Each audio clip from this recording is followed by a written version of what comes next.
welcome to Everlasting Talk.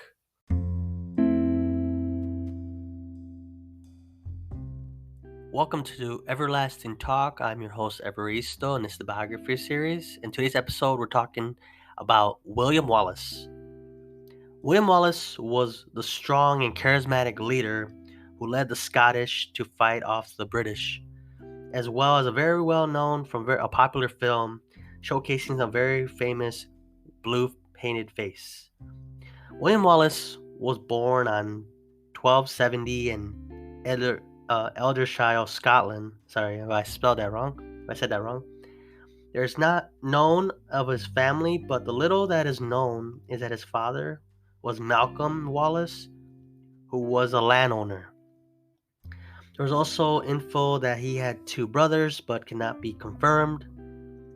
King Alexander III was the King of Scotland until March 19, 1286, when he died, causing political turmoil. Wallace was mostly an outlaw before he went ahead and became a freedom fighter. In 1296, Edward I of England imposed himself leader of Scotland. Wallace would rally and attack the town of Larnac, sorry if I said that wrong, in 1297, being joined by his faithful Scotmen, driving the English out of Fife in Perthshire. He would lead the Scottish against the English in September 1297 at the Battle of Stirling Bridge. Wallace and his men defeated the English in a surprise victory, so it was very surprising for them because the English had a better military, and they just that the Scottish were able to beat them was just like a blow to their ego. Like, they were really shocked and underestimated their enemy, which you should never do. The English would lose a foothold in Scotland. Wallace would not see this enough and started invading England. Edward was angry and he led his own force into Scotland. So he was so angry that instead of sending someone out, he would lead his own force. Wallace would then start a scorched earth campaign, destroying the entire countryside as he went. So he just went and burned down villages. He would go ahead and just burn everything on his path. So the English don't have anything, So if they were hungry, there's no place to stop and, grab food or water or anything. We pass the town and we burn it to the ground. That's pretty much what they were doing. I think it was implemented like during later wars as well. I think General Sherman did it during the Civil War in Georgia. He just went and scorched earth campaign, just burned buildings as he went, So it's pretty much a tactic being used throughout history. It's very effective. In July 1298, they clashed in Falkirk, and the Scots lost. They actually lost that battle. Wallace would escape to France, where he asked for support.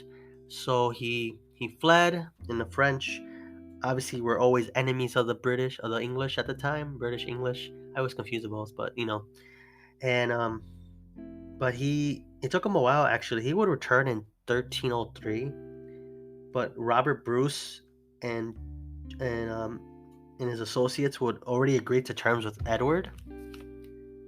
Wallace would be a fugitive and captured in 1305, charged with treason. Because obviously because the enemy of the state, he just, because he decided to do a war against the English. He never acknowledged his allegiance to England, so that itself gave way for him to be executed. He was executed on August 23rd, 1305, where he was hung, decapitated, and torn apart. Wow.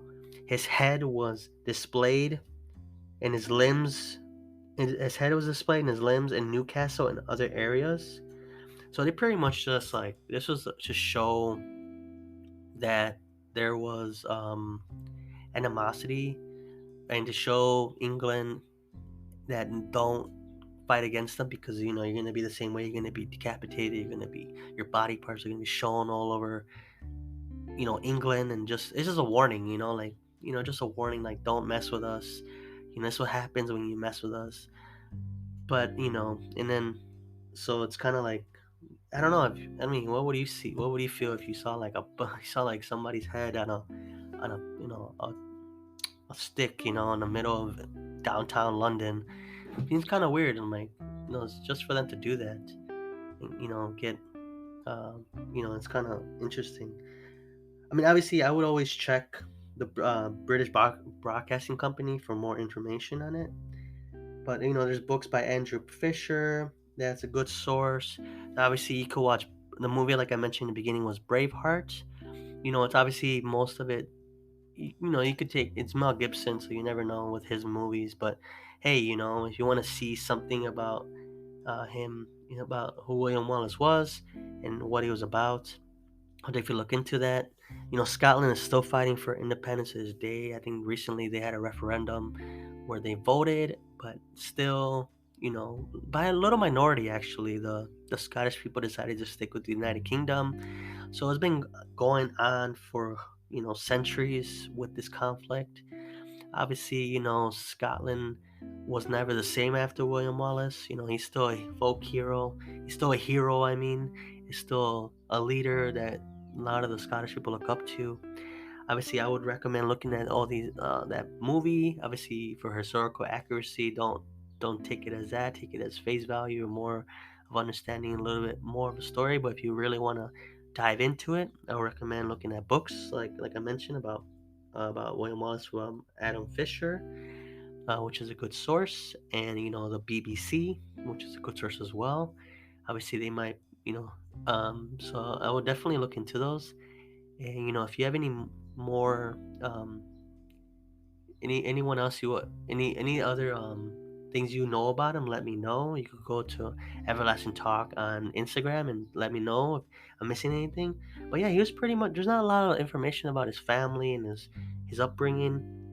Obviously, like I mentioned, his dad was a landowner, so he had some land and some money, but it definitely depends on what your viewpoint is. Like, you could see him as a martyr for Scottish independence, or you could see him as a traitor, against the English. So it's definitely, you know, something I always like to tell people is always to make sure do your own research. But this is more just information about who he was, a little biography too. Unfortunately, he was a young man when he died. He was only like in his 30s.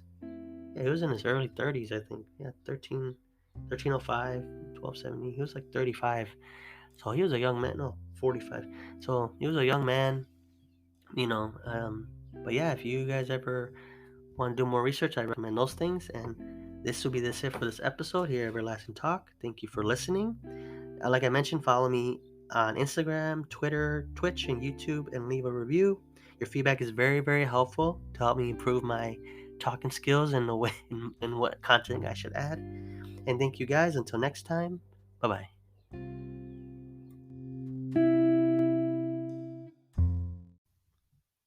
Thank you for listening to this episode of Everlasting Talk. For more content, follow us on Twitch, Twitter, YouTube, and Instagram at Everlasting Talk. Thank you.